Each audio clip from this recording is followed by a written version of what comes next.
Alright, let's get started, shall we? Okay. So, we are 35 chapters into Red Harvest. Have no idea how much farther there is. We're going to try to read 5 more tonight. 5 more chapters. They're short. Again, if you haven't been watching, some of these chapters are, I'm reading it in a PDF, full screen, and some of them are like 1 page and others are several. But they're all labeled like chapters, so I don't know what the deal is with that. All right. So, we're on 36. This is a Star Wars story, but it's a zombie story too. So, do with that what you will. All right. So, 36. Dreer is the name of this one. After 20 minutes of wandering through the library, Zoe had to admit that she was utterly lost. At first, the voice of the orchid had drawn her onward as she'd entered the high doorway and followed the main concourse through room after room, some with ceilings so high that she couldn't see them, others so cramped that she had to bend down just to pass through.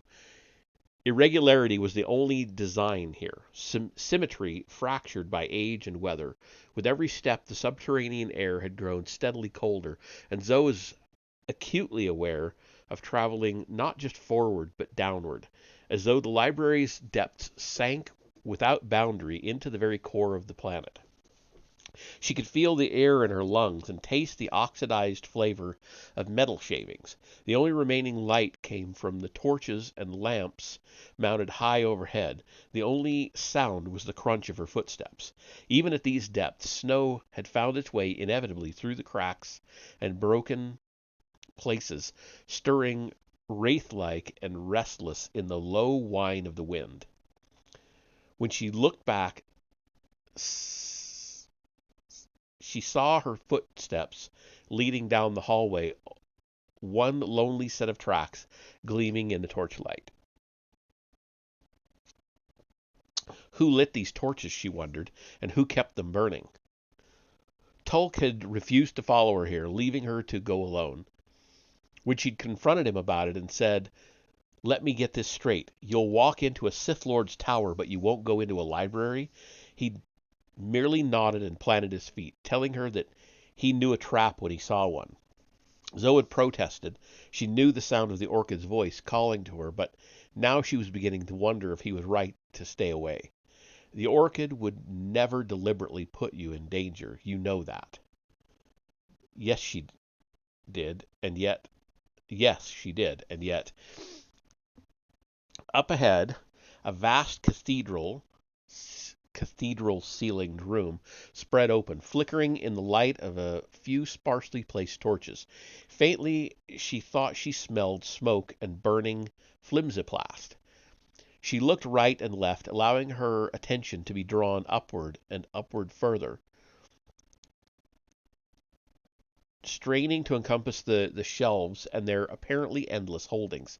Another gust of wind whipped through the open space, stirring the old dry snow that lay here and there in random accumulations along the tiled floor. Zoe paused.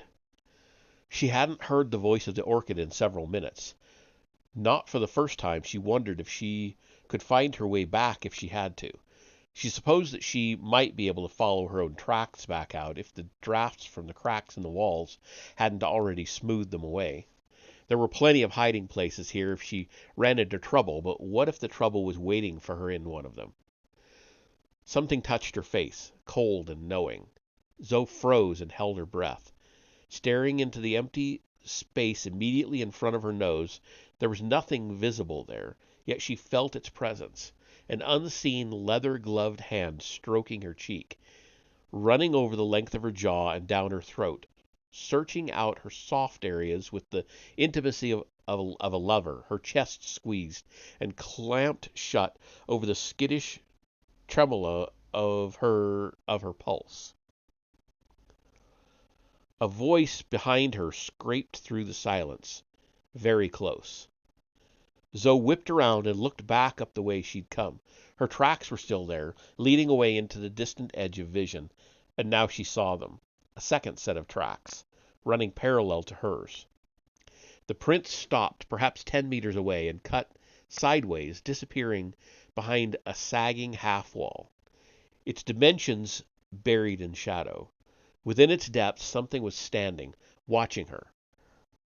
Zoe felt the weight of its presence settling over her, anchoring her to the spot. Tensing to run, she saw Scabrous step out from behind the wall and into the half-light, so that almost exactly half his face was illuminated. Zoe glimpsed the gem-edged hardness in his eyes. His face was a mottled quilt of gray flesh and exposed muscle, and the clenched grin on his face was somewhere between madness and rigor mortis.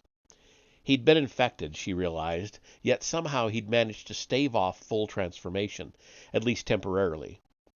Her gaze fell to the pack of medical equipment, monitors, tubing, and depleted reservoirs of blood that dangled from the angular arch of his shoulders.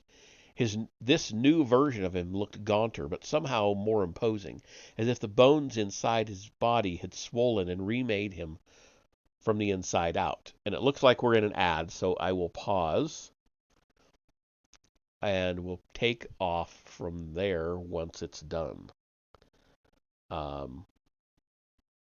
According to the Twitch software, which again is going away, but according to it, I've got 20 seconds left. So bear with me so that people watching live will be able to, hear the whole thing. If they miss a few sentences, it's not a big deal, but I don't want them I don't want to get into something that might be confusing later. Okay, so here we are. Starting back in. Hestizo Trace, he said, extending one hand. It's good to see you again. I hope you won't bother trying to run." She opened her mouth to speak and realized she couldn't breathe. Scabrous gestured with one hand, and she felt herself yanked forward, down the corridor and into his grasp. Within seconds, she was so close to him that she had to look up to see his face. "This library," he said, "is the oldest part of the academy, older even than the tower itself. It was constructed over 1,000 years ago by a Sith Lord named Darth Dreer. He founded the academy back when the planet itself was young." Oh, planet. I would say planet. Um, Another typo. "The ancient writings tell about how he used his first students as laborers. For hundreds of years, the masters at the academy believed that a good many of those students died down in these very chambers, using the force to move hundreds of tons of snow and ice and dig out these corridors and chambers to house Dreer's vast collection of specimens. It was thought that Dreer worked with the students until they died from exhaustion." He smiled without the slightest gleam of humor. "The true genius of the structure lies beneath it. Under these floors, Dreer built himself a secret temple, where he practiced the rituals and rites of the ancients, encoded in the Sith holocron." Zoe's lungs began to unlock enough for her to sip in a small breath. "Grow," she called out to the orchid. "Oh, please, if you're there at all, grow in him, grow now." But there was nothing. "When I first discovered the holocron," Scabrous said, "I did not fully understand its protocols." He gestured to his face, at the horror of its ongoing decay. "But I understand them now." "What do you want from me?" Zoe asked. "All." Scabrous's cheeks sucked in, and he licked his lips so that she could see the dead gray surface of his tongue like a lizard coiled against the yellow stones of his teeth. "Darth Dreer wrote that he had found an elixir for staving off death itself, the ingredients of which he recorded in the holocron, including, of course, your beloved orchid. The mixture was complete in and of itself, with a single flaw." He gestured at his own face. "The inevitable dissolution of this tissue. It struck immediately upon exposure, spreading first through the brain, where it drove the victim into a state of homicidal madness, and then through the rest of the body, shutting it down. The flesh would remain animate, but insensate, living only to hunger, to feed and kill." "If you knew all that," Zoe asked, "why would you ever try to recreate the experiment yourself?" I'm going to pause just for a second here. Plug my headphones in. Okay. Scabrous's grin seemed to dangle from the sides of his face, a prehensile thing all its own. "Before he died, Darth Dreer wrote of the final stage of the process, the step that he himself was never able to achieve. He dispatched his sentries to a nearby planet to abduct a Jedi and bring him to the secret temple underneath the library. After ingesting the elixir, in the final hours before his body gave in completely, under exactly the right circumstances and conditions, Dreer planned to use a ceremonial Sith sword to cut open the Jedi's chest while he was still alive and eat his heart. Only then, with that final infusion of midichlorians, still warm from the Jedi's blood, would the decay process be held back, granting the Sith Lord his ultimate immortality." Zoe stared at him. She couldn't move, couldn't breathe. "Unfortunately," Scabrous said, "the sentries I'm sure it means it's supposed to be failed. The sentries failed to bring back a Jedi with a suitable quantity of midichlorians in his bloodstream before Dreer's disease overtook him. But tonight, with your assistance, I am in the unique position of being able to fulfill that destiny personally." Zoe felt something curl around her arms, snapping them back with a sharp jerk and forcing her shoulder blades back. Thick green vines had looped over her elbows and squirmed up her sides. She craned her neck to the right, and when she looked around she saw them. The dead ones, the corpses that she had faced on the rocky overhang outside the tower. Their heads were still gone, blown off their shoulders, and instead the riot of catastrophic vegetation that she had coaxed from inside their skulls had grown more profuse since she'd seen them last, grown with utter abandon. These were the runners and vines that had ensnared her now, stretching from the stumps of their necks.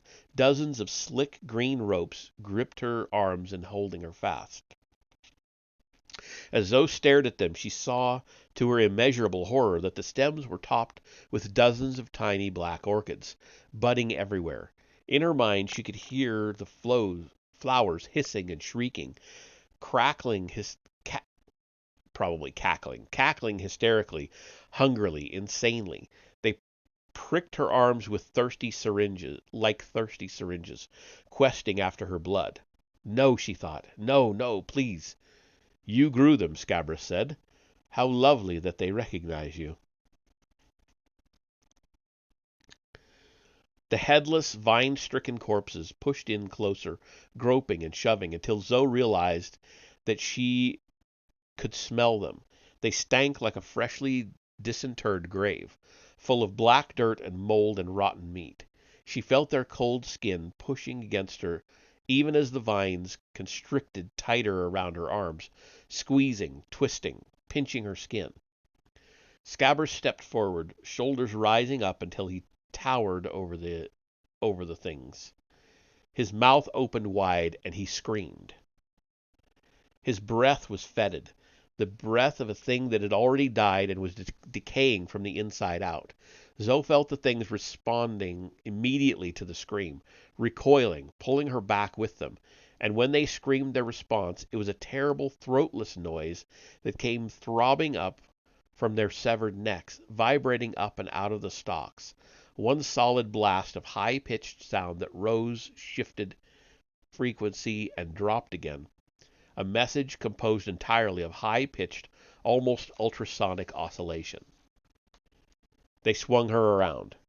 In an act of pure desperation, some part of her must have already known she would fail, Zoe tried to use the force on them, tried to reach out and connect with the plant presence inside them. At the instant she made contact, a sharp jolt of toxic energy crackled through her, slamming through her like an ice axe and making her cry out loud. The inner landscape of her eyelids swirled with I don't know. I don't know what that word is supposed to be. With colors. Shades of burnt bronze and anemic yellow. The vines were dragging her down the corridor of the library, across the cold floor. Zoe's eyes widened. Up ahead, a great rectilinear hole gaped open in the floor to reveal a shadowy pit whose depths seemed bottomless, even from here. Yet there were strange lights below, shimmering from deep within, and she knew where she was going. Under these floors, Dreer built himself a secret temple when he practiced the rituals and rites of the ancients. Scabrous gestured, and they pulled her down. And that's the end of 36. So we'll go on right on into 37, which is titled Some Kind of Nature.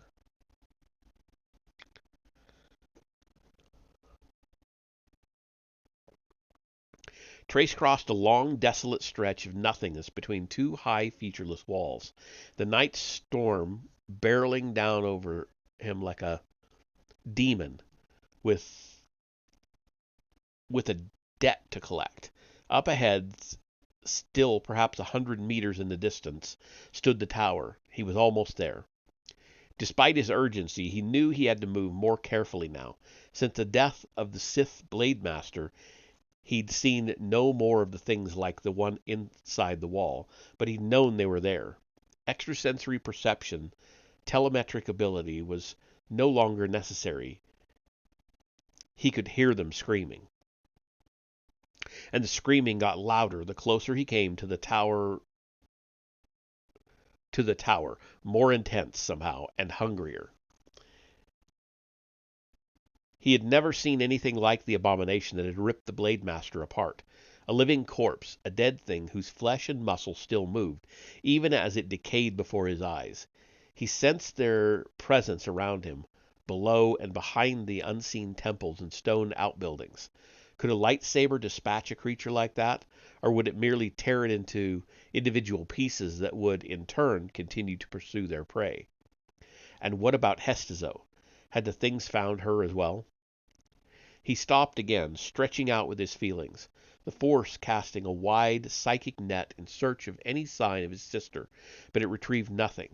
He still believed that she was here, perhaps in the tower, perhaps not, but the silence within him was far more disturbing than the screaming in the distance. Keep going, you will find her. You will. For another 10 minutes he scrambled forward. He took another step and faltered again, raising his head slightly, sniffing the air. He smelled smoke. Clambering to the top of a broken pillar, he looked in every direction until a glint of firelight in the distance caught his eye. A flickering orange glow inside a vast, half-sunken stone structure, perhaps a quarter-kilometer away. Trace watched it for a moment. He wanted to be sure. By itself, a fire could have meant nothing, especially on a planet of ruins where the Sith ruled and the dead had been restored to life. But he also suddenly felt his sister's presence inside. She is in there. She is. Leaping down off the broken pillar, Rojo Trace began to run. 20 seconds. The time it took him to reach the entryway, shoving his way through, unmindful of the darkness, the snow and clutter, and the thickening stink of smoke. Loose objects lay strewn randomly around the floor. Books, scrolls, unidentifiable debris. Rows of low stone tables like marble slabs. It was some type of vast library. He kept going.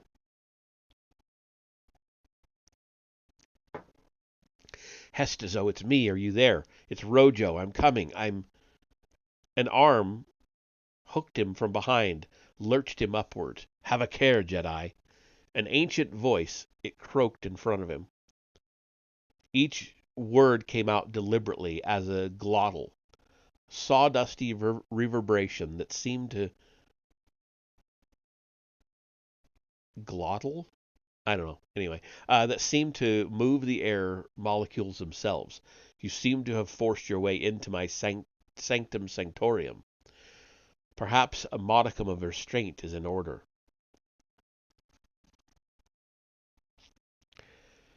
Trace felt himself being swung up into the air and realized that he was hanging from the limbs of an immense tree. Looking down, far, far down, he saw the warty knuckles of its roots plunge deep into the floor itself, causing its variegated tiles to buckle and bulge. The thing's trunk rose upward to spread dozens of sinuous gray limbs throughout the cavernous and gloomy room around it. Its upper branches clutched his wrist tighter than ever, swinging him around, and Trace observed that the walls around him were lined, floor to ceiling, with shelves of holobooks, scrolls, and grimoires, and various cluttered arcana crammed back in every available notch and crevice. This is my dwelling place, yes? The tree creature's voice burbled up from somewhere inside its trunk, and you have intruded it. Trace's hand eased back for his lightsaber. There was a sharp whip crack and a sting as one of the branches slapped to the side, and Trace saw the lightsaber go pinwheeling away. It landed below the shelves, in the corner by the outer edge of a glimmering hearth, where the orange coals of a fire seethed and flickered. No need for your weapon here, the voice said. Not in this place of learning. We are both learned beings, are we not? Enlightened and informed by the written word. No need for the encumbrances of physical violence. It uttered another bulky, dusty chuckle. Look upon me if you like. Seek my face.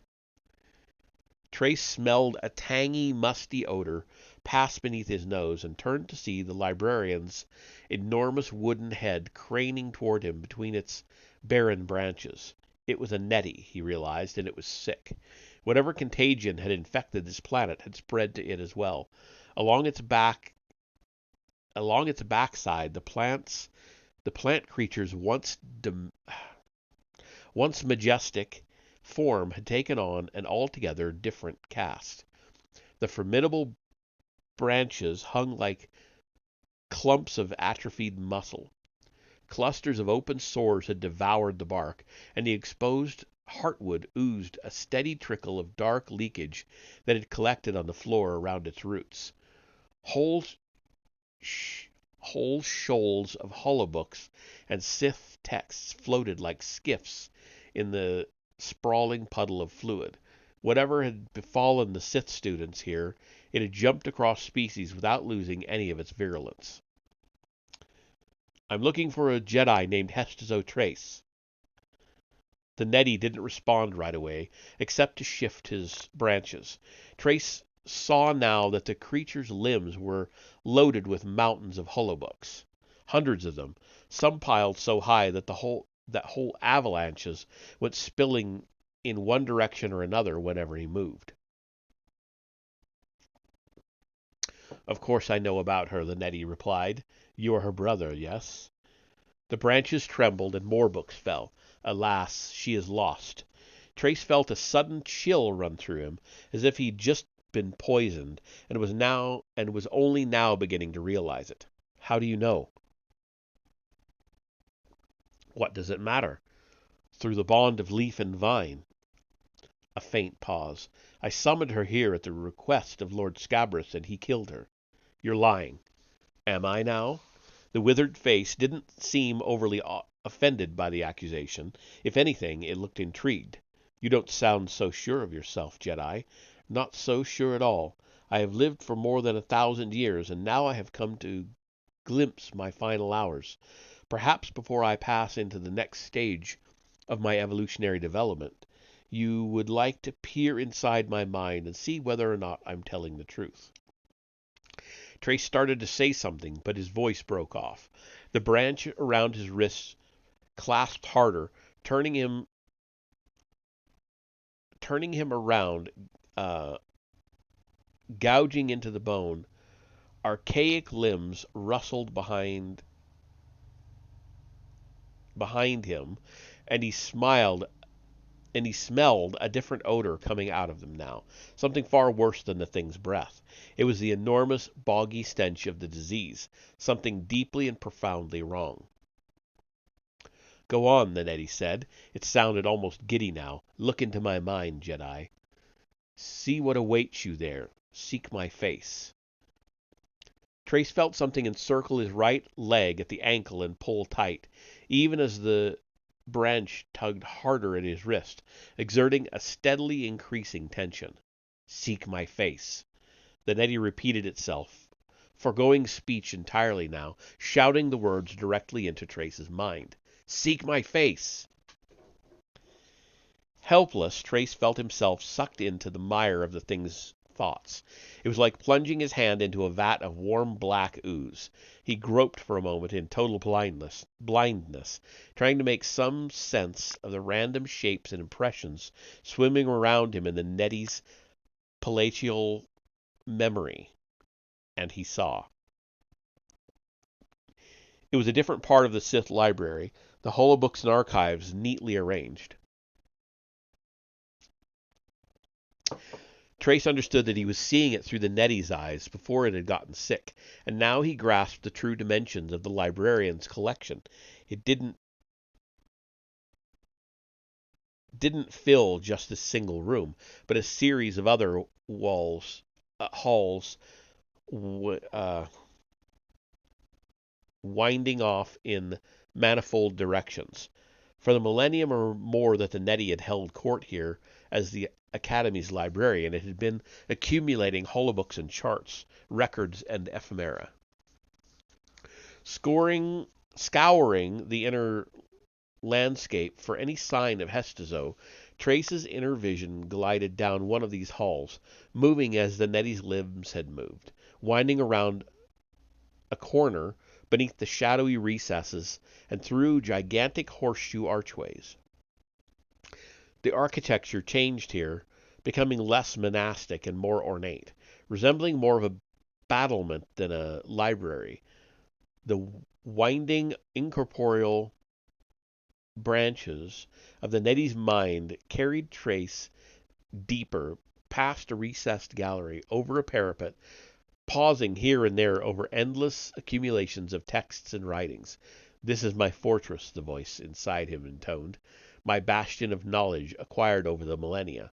But now it is my fuel, and always the echoing, mindless call for acknowledgement. Do you see, Jedi? Do you understand fuel?" And Trace felt himself nodding in perfect understanding. He did see. The Force helped him. He did. Whether or not he had actually become the Neddy in that moment, he wasn't sure, but their consciousness had melded, and the two of them sharing a fundamental commonality that transcended simple thought and expression. He heard strange hisses in his head, plosives and sibilants, making a somehow familiar name. Dialis. It was the librarian's name. Trace realized his patronymic, and somehow he knew that on his home planet it meant lover of knowledge, a perfect choice for... All at once the quality of light changed. The memory grew brittle, harsher, more severe. An opening in the floor, a chasm of immeasurable depth, leading down into silent gray volumes of cold subterranean space. Here at the bottom, Trace saw a hooded silhouette standing in a dusty shaft of overhead light, surrounded by piles of rubble. Part of the wall had collapsed or been torn away to reveal a hidden chamber inside it, a hidden Sith temple. The cloaked figure fell to his knees and knelt there, face hidden from view, galvanized by whatever he saw. Trace watched as a man reached in with both hands to take out a large gray case, ornately filigreed with hieroglyphs glinting in the meager light. A moment of stillness shivered past, then the figure turned the case on its side. Sorry, there are typos here. Turned the case on its side, smooth pink hands. They slid over it to find a recessed release switch and activated it. The box sprang open, and in that instant Trace caught sight of a black, pyramidal shape, its depthless surface reflecting back no light, only the pale face of the man gazing raptly into it. A Sith holocron, Trace thought. Here in this library, this is where Darth Scabrous found. The pyramid was vibrating ever so slightly, and Trace saw the man's reflection change as his lips moved, murmuring words he couldn't hear. The pyramid began to vibrate more steadily, practically purring in the man's fondling embrace. The image hit him head on, cannonballing him out of the Neddy's thoughts and back into the present moment with all the impact of unrestrained collision. His eyes throbbed in their sockets. Pain racked his chest, ribs, and pelvis until they felt as though they were being pried open by hooks. Somewhere among the dying branches he could hear laughter, the mindless jabbering laughter of the Neddy surrendering itself to madness. Smoke. I smell smoke. Trace fought to clear his mind. Heat. His skin blazed. Smoke assaulted his bronchial passageways, scorched the inner lining of his sinuses. The vision of what he had seen in the temple pit was still glued to his consciousness, and he understood now that this was where the sickness had first originated. Its source had been the library in whose labyrinthine depths Darth Scabrous had discovered a Sith holocron, forgotten perhaps for more than a millennium, and unleashed something that even he was unable to control. Trace felt the blood vessels in his head bulging with the sudden reversal of hydrostatic pressure. Wrenching agony took hold of his spine and hips. He looked down and saw that the Nettie's branches were squeezing him harder until his muscles howled for release. Behind the tree creature and below it, great ragged bursts of flame had started licking upward through the piles of fallen holobooks and sacred Sith texts, rising to engulf the library. Ought to have run away from here when you had the chance, Jedi. The Nettie's branches, blazing now, swung across the shelves, knocking hundreds of holobooks into the fire. Ought never have sought my face. I told you I had entered my final days here. Now we'll perish together, yes? Wait! There's nothing left for me here, nor you. We will go now, both of us, and join your sister, yes? No! But his limbs felt leaden, miserably weak, as if the smoke in his lungs had solidified, dropping massive hunks of ballast into his extremities. He had the awful suspicion that he hadn't started moving them. If he didn't start moving them soon, he'd never be able to move them again. Above him, the Nettie thing was having exactly the opposite reaction. Impending death had transformed it into a frantic, slashing version of itself. It flung its branches violently from side to side, twisting and heaving as if caught in a fiery hurricane, ripping its roots up from the floor.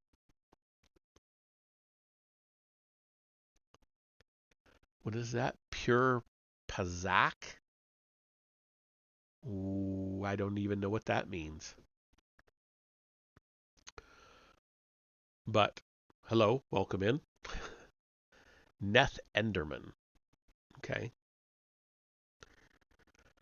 Where are we? Rooping its roots up from the floor. Somewhere in his own mind, Trace could feel the creature's last grasp on reality coming totally unmoored, even as it ripped itself from the floorboards. On either side, shelves were shuddering and collapsing with frightening speed, dumping their contents like squadrons of fiery angels falling into the abyss.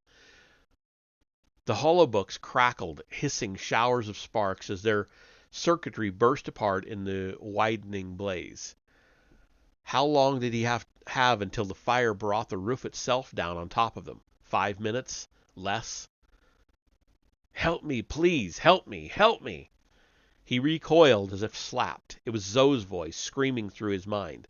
The thought went rocketing through him, snapping him back to a state of total awareness. Trace breathed, clear-headed again and grateful for it. The reprieve wouldn't last forever, wouldn't even last very long, he knew, but it might be enough to do what needed to be done. Closing his eyes, he felt his body fall motionless in the grip of the Nettie's branches, surrendering all resistance. He took one last deep breath and held it. That single lungful of air would have to last him, or else his last hope of helping Zoe wouldn't amount to more than suicide. He created a small bubble, not much bigger than his own body, and sealed it shut, evacuating the air from inside it as he did so. The flames on his clothes, oxygen-starved, guttered and died. Step 1 done. Now get busy. Jolting himself free from the Nettie's branches, he lurched forward inside the bubble as hard as he could, his momentum knocking it loose and letting it fall down into the landscape of the library's floor. The bubble spun and slammed into the heaps of burning holobooks, pitching him sideways inside it as it continued to spin. The library reeled around him.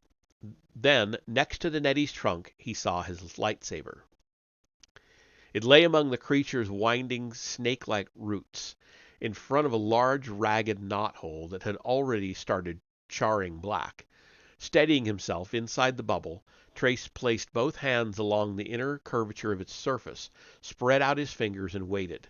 A burning branch as big as his body swung down from high above, crashing off the top of the bubble. The Nettie's twig fingers clutched rigidly as they twisted and burned in front of him. Trace almost breathed in and caught himself. His body ached for oxygen, for even an ounce of fresh air, but he knew that if he dissolved the barrier now and tried to inhale, the surrounding heat would flash fry him in seconds, starting with the lining of his lungs. He looked at the lightsaber, laboring to evacuate every other thought from his mind. At the Jedi Temple, they had taught that it was never a matter of manipulating the object, but of eliminating the space that separated you from it. Yet at this moment, the object in question had never felt so far away. To me, the lightsaber remained where it was.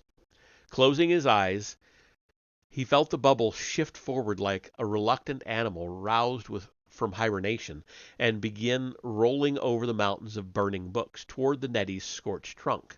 When he opened his eyes, the lightsaber lay right in front of him, poised near the ragged knothole less than a meter away. Trace centered himself, drawing up his composure. The timing of what happened next was crucial. Deactivating the bubble, he opened his hand, and the lightsaber flew into it. Its handle was almost too hot to hold, but the solidity of it had never felt better in his life. It didn't take long to find what he was looking for. His eyes followed the thing's trunk back down to where it met the floor. It had yanked its roots almost entirely out of the structure's foundation, and its balance now hung on by the slenderest of threads. Trace waited until the creature was about to fling itself forward again. Then he swung the lightsaber's blade in a single crosswise motion, slashing the remaining roots to the quick. The netty thing pitched forward, no longer even remotely anchored to the library's floor. It swung loose and kept falling, a captive of its momentum. It hit the floor hard enough to thrum the entire structure on its foundation, throwing up whole blinding swarms of sparks and ash in its wake. Trace staggered forward, waving away the smoke in front of his eyes. From here, he saw a gaping hole that the tree had torn through the library's outer wall, and through it the frozen surface of Odasser-Foston's snow-covered landscape. He could already hear the hiss of steam as the flaming architecture met the sub-zero air outside. "Help me." Trace felt his sister's scream go burning through his entire body. This wasn't just an impression, some random emotional flash. He actually felt her pain as it wrenched through his right arm, throbbing into his shoulder and chest, blasting up to the roots of his teeth. Tears boiled up in his eyes, and the wind whipped them away. His legs went numb, and he stumbled, almost falling over in the snow. He shook it off. He couldn't explain what he'd just experienced. It was as if everything he knew about his sister and the Force itself had suddenly been inverted, corrupted on some fundamental level. All that remained now was a sense of evil so intimate, so profoundly personal, that it made him want to crawl out of his own skin and leave it lying here like a heap of soiled clothes. She was close, so close. He took a step back toward the burning hall of the library. Snow was blowing in furiously now, swirling with smoke and ash as he staggered through the ruined stones. If he had to go back into the fire for her, then so be it. If he had to give his life. A blood-stained arm burst up from the rubble beneath him and seized him around the ankle, pulling him down. Then a second and a third. One of them hooked around his right wrist and the other around his waist. Two others punched upward, clamping down on either leg. Claw-like fingers plunged into one corner of his mouth and drew it back into a hideous, involuntary half-grin. The debris around him was roiling with activity now, of half-buried shapes clawing their way upward from below. They were covered in vines. Gravity took him and he fell. And that's the end of 37. So, have a sip here and get right into 38. Cold Collar is the name of this one. Although he'd never considered himself a lucky man under the best of circumstances, Purgus Frode had had the presence of mind over the past several hours to realize that he was very fortunate indeed. The cargo hold of Dranek's cruiser, where he was hiding, had obviously been built to smuggle contraband. All around him in the half-light, empty swing bins and hidden storage spaces stood open, exhaling the damp and fragrant residue of illegally transported spices that had been piled up here over the years. Frode squirmed a little, lifting his head, stretching his legs and back, allowing himself to straighten up just enough to restore circulation to his extremities. There was tingling through his feet and toes, pins and needles, as the leaden heaviness of numb muscle tissue began reluctantly to reawaken. He was going to need the full use of his feet, he knew, in case he had to run again.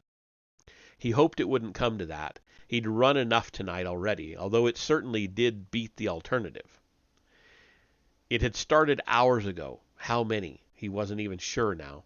He'd just finished removing the flight computer from Dranek's ship and had hauled it back into the shop to run some basic diagnostics on it.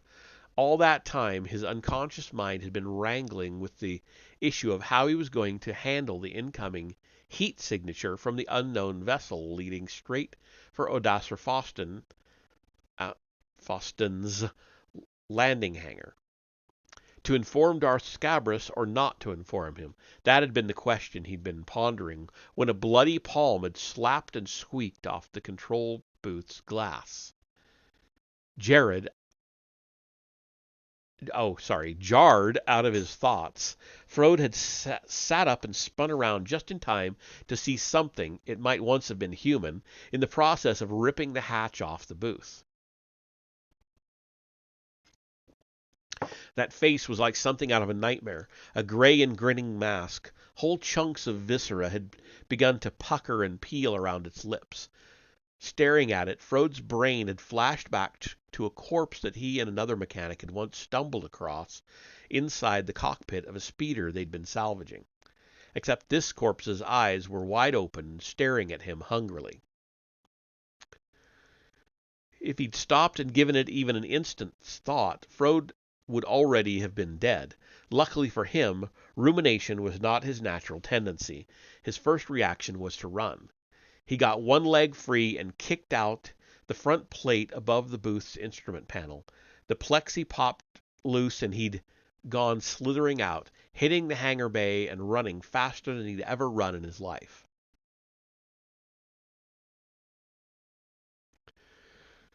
The hangar was largely empty and presented extremely limited possibilities for protection. Acting on his gut, he'd reared around toward the nearest vessel, the cruiser that those two doomed bounty hunters, Dranek and Skarl, had arrived in, and went bolting up the still extended landing ramp, reeling around to slam the ship's hatch shut behind him. Frode had piloted his share of ships before becoming a mechanic, and this one looked like as good an escape vehicle as any. Whatever the thing was that had tried to attack him, he had no intention of sticking around to fight it. No job was worth that. He'd started to power up the ship, ready to activate the flight computer, and realized his error. The hole in instrumentation panel gaped at him like a slack, empty mouth. No, he thought, remembering the components he'd yanked out with such enthusiasm just an hour or so before. The flight computer was still sitting on the counter in his booth, and he couldn't fly without it. Any more than he could. The thing landed on the cockpit in front of him, grinning hideously, and began pounding and scratching at the transparent steel. Frode screamed. He couldn't help it. He didn't think he'd ever screamed that loud in his life. Certainly not in his adult life. But terror was booming through him now in big, wide, frantic waves. He felt dizzy with it. And then he saw something worse. What the heck is this? What is this? It won't let me do anything. Okay, there we go. Stupid thing. Then he realized his error. Blah, blah, blah, blah, blah. He felt dizzy with it. Okay, sorry. And then he saw something worse. Outside, the hangar bay was filling with the living dead. Sith students, Frode realized. Only now, Frode.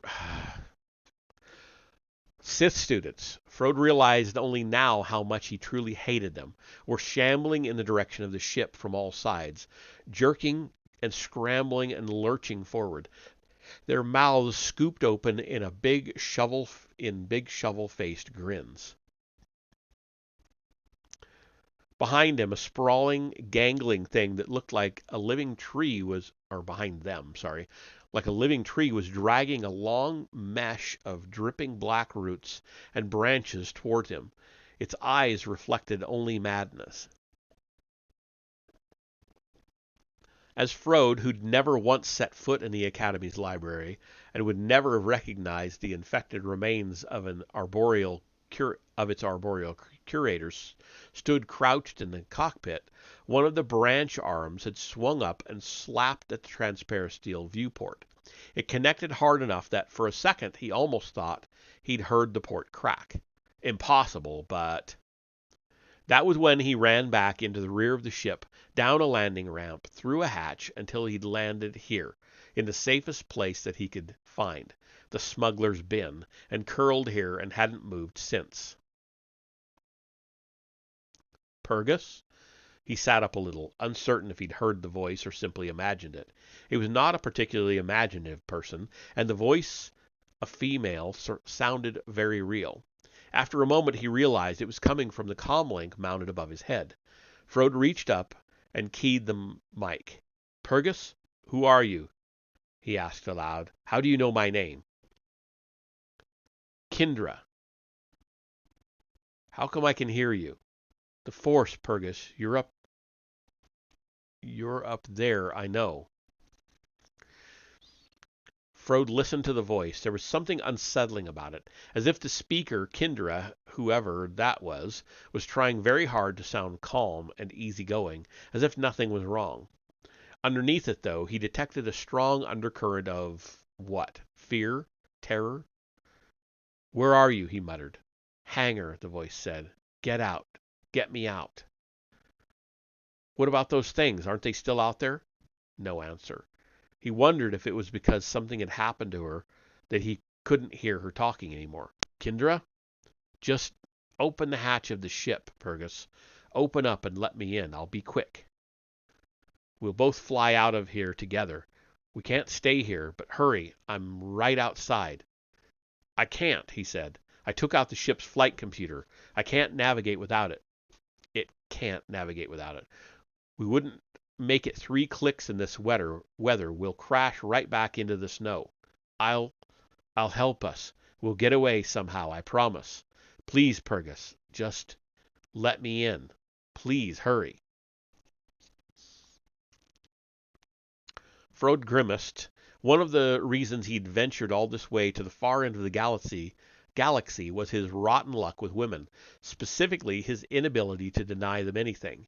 Yet here he was again. Hating himself already, he stood up inside the storage bin, lifted off the steel plate, and crawled up onto the main landing ramp.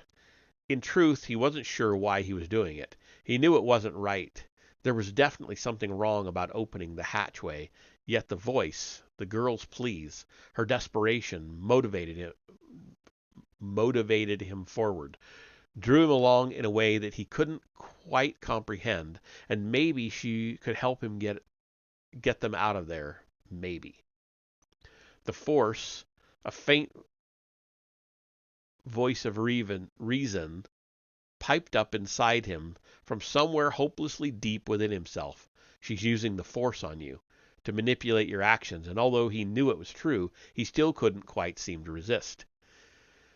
He reached the main hatchway, placed his hand on the lever, and turned it, pushing it forward. "Look," he started, I don't think this is..." and stopped. Beyond the hatch, the hangar was completely dark. Frode stood clutching the bulkhead behind him, pupils dilating, trying to make out even the vaguest of shapes, but without success. It was as if whatever was out there had destroyed the lights and ripped out the power, burying the vast space around him in utter blackness. But he could hear them.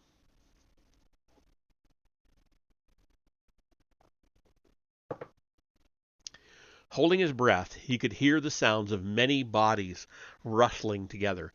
The faint sound, the faint, moist sound of their shoulders and arms and torsos packed together in the dark. They weren't breathing, but they were making hollow, rasping noises that could have been some obscene attempt at speech. Then, all around him, the lightsabers started coming on. They activated individually and in clusters, red humming spikes of light, dozens of them shooting upward, filling the air with a low, oscillating hum that shook Frode's molars in the back of his mouth. His eyes began to adjust, and at length he began to make out the blades shining off the starved, dead faces of the students that held them upright, their blank expressions, the bleak and rapacious eyes that gaped back at him. Drool gleamed on their lips. Dried red gore encrusted their teeth and lips. No, Frode thought. Oh, no. Staring out at the things, he felt something inside him loosen, turn to liquid and swirl away, something both abstract and at the same time terribly visceral, like the blood supply to his heart. Everywhere he looked, more scarlet streaks continued to cross-hatch on top of one another, springing up in all directions, as if something were clawing its way out of the dark, and the dark was bleeding. And looking closer, he saw the girl.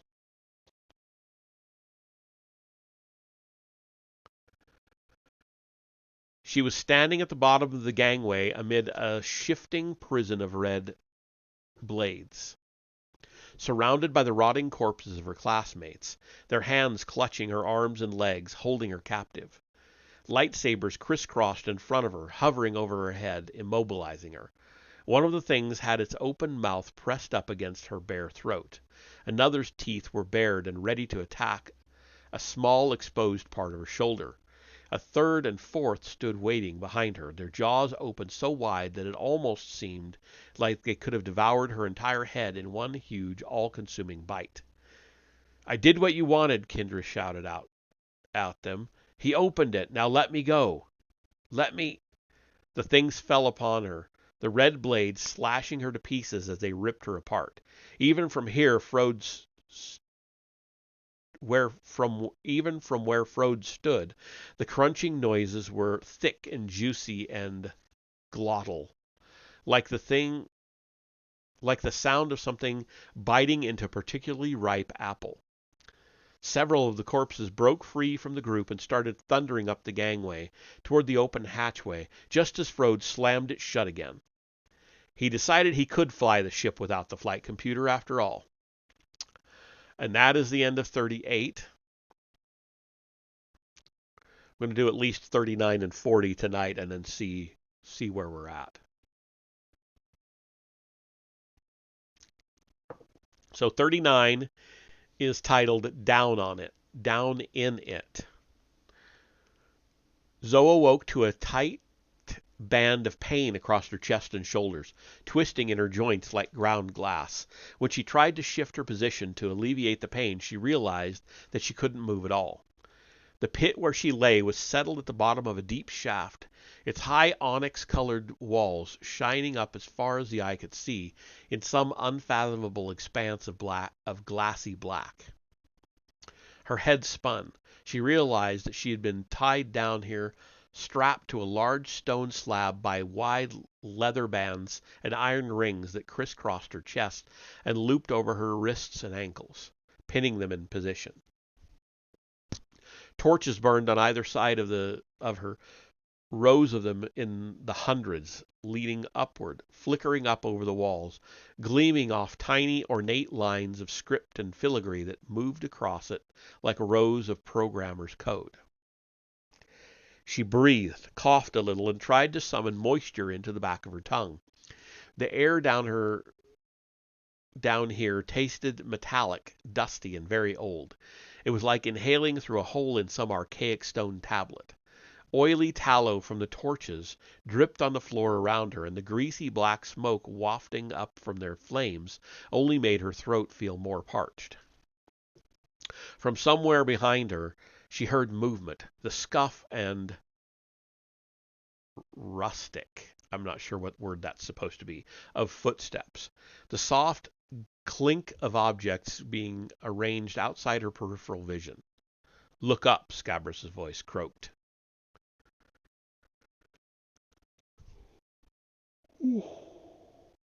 Excuse me.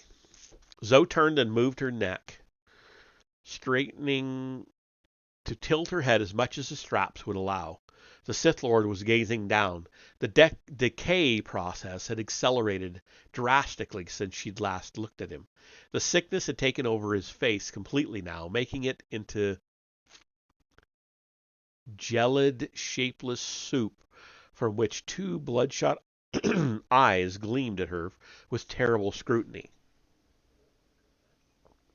Gray strips of gristle quivered from the exposed bone of his skull, and when he spoke, she saw the tendons swing inside his throat. He was holding a sword. Not a lightsaber, but an actual Sith sword. Its shining blade seemed to have been forged from the same black durasteel as the walls around them, and stretched as long as Scabrous' arm.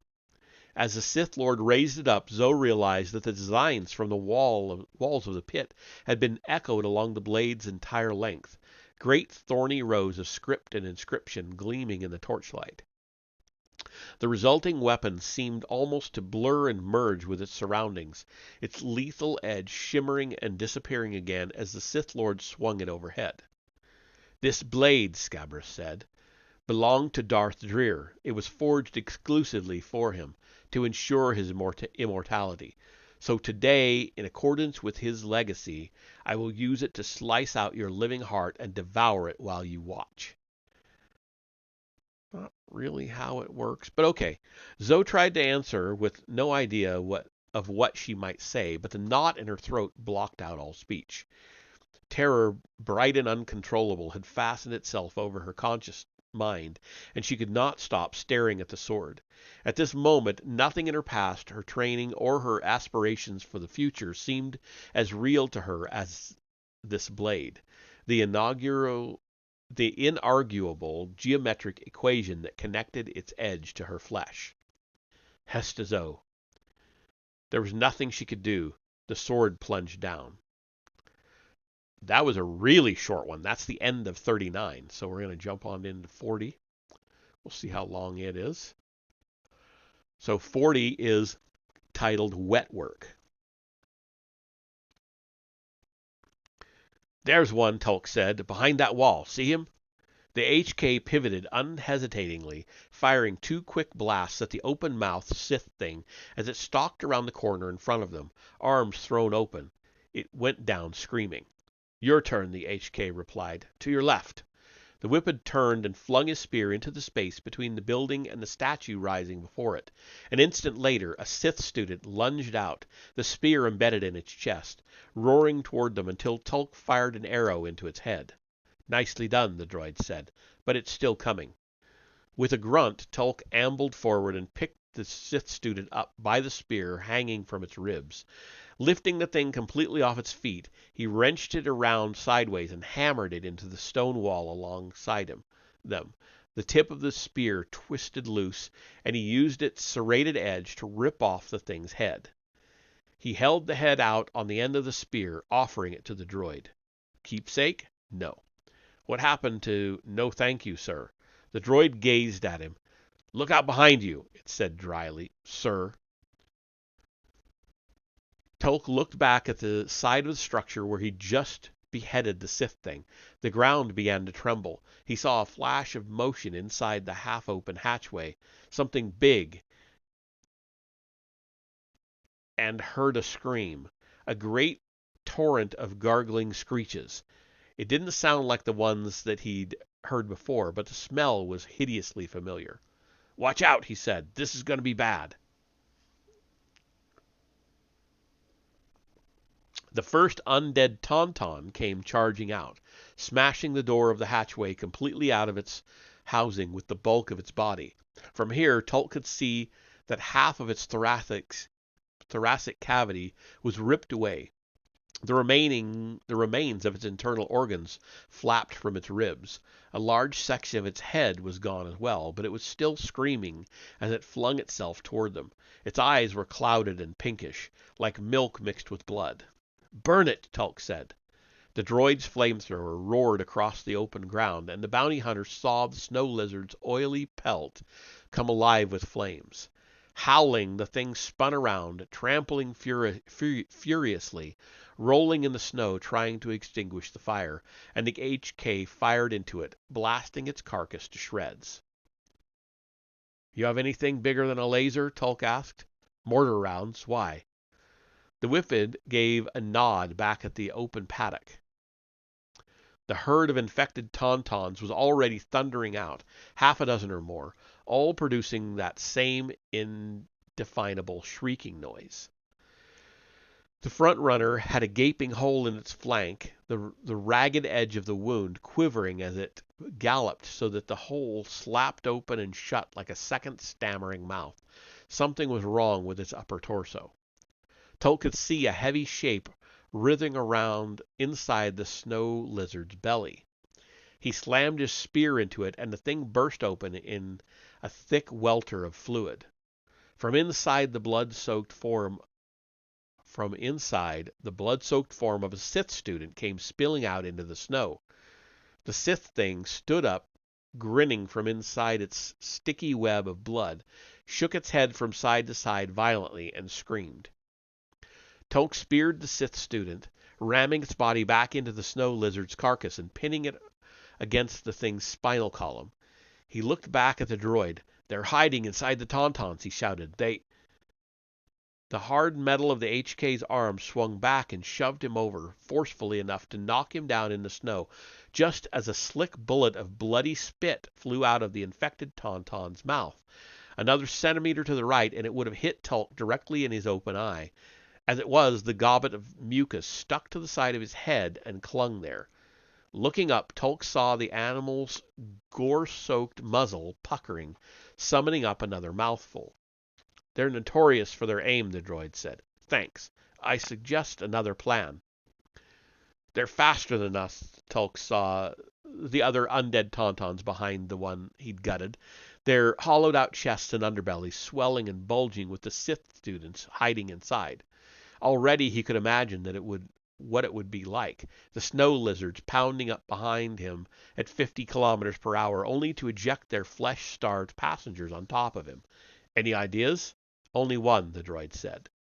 It was already taking aim. An instant later, the HK's mortar round flew directly into the center of the herd. At close range, its 20-meter blast radius was a sight to behold, even to Tulk, who had seen the end result of such weapons many times before.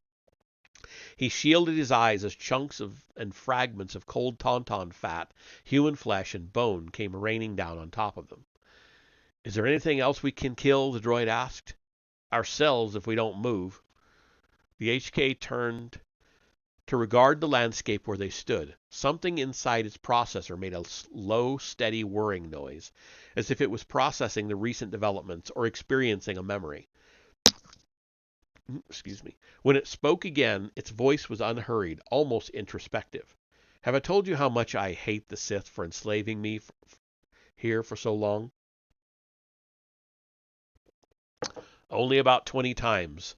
Tulk stepped around the still twitching tauntaun hindquarters, idly admiring the knob of exposed hip joint. As trophies went, it would have been made a fine addition to his collection, but it was going to have to stay here, he sighed. "Let's go." They turned and started walking. The Whiffid's fur was wet and dirty from the snow, and it clung to the side of its head in thickly plastered... Oh. Okay, it looks like we're in another ad. So I'm going to just pause here. We've got 40 seconds left. Not everybody is going to see these ads, but I keep a phone up that shows the ads so I know when they're actually starting. I get a notice but it's not always accurate. So anyway, we're almost done. We're on page, yeah, we've got, okay, there we go. We are back, it looks like. So where was I? Let's go. They turned and started walking. The Whiffid's fur was wet and dirty from the snow, and it clung to the side of his head in thickly plastered strands that made his flesh both clammy and numb. He was exhausted and distracted and more than ready to get out of here. Neither he nor the HK noticed the bloody, gelatinous glob of infected tauntaun sputum that the snow lizard fired at him, but it was still there, still trickling steadily down the side of his brow, making its way toward the corner of his eye. Arriving at the Mirakaw, Tulk saw something that stopped him cold. There was a second ship, one that he didn't recognize, crashed 40 or so meters away from his own. Its nose cone crumpled, half embedded in the snow. The HK beeped. That's Dranik's ship. Who? Another bounty hunter. What's it doing all the way out here? Tulk asked. According to my scanners, there are no life forms on board, the droid said. But let me guess, the Whiffin raised his spear. You're picking up a positive reading in my ship. How did you know? Tulk pointed at the tracks leading across the snow in front of them from one crashed ship to the other. Come on, he muttered. Looks like we've got at least one stowaway to scrag before we get out of here for good. And that is the end of 40, and that's actually where I'm going to leave it for tonight. My throat's about had it. So that's 5 chapters, or whatever the heck they are, for one night. So that's pretty good. We'll take off from there. And let's see. We've got Mr. Blitzer on, playing Assassin's Creed Valhalla. Yeah, why not? Let's go over and see Mr. Blitzer for a few minutes. If you'll just bear with me for a second, give him 2 minutes of your time, and I will see you over there in just a minute.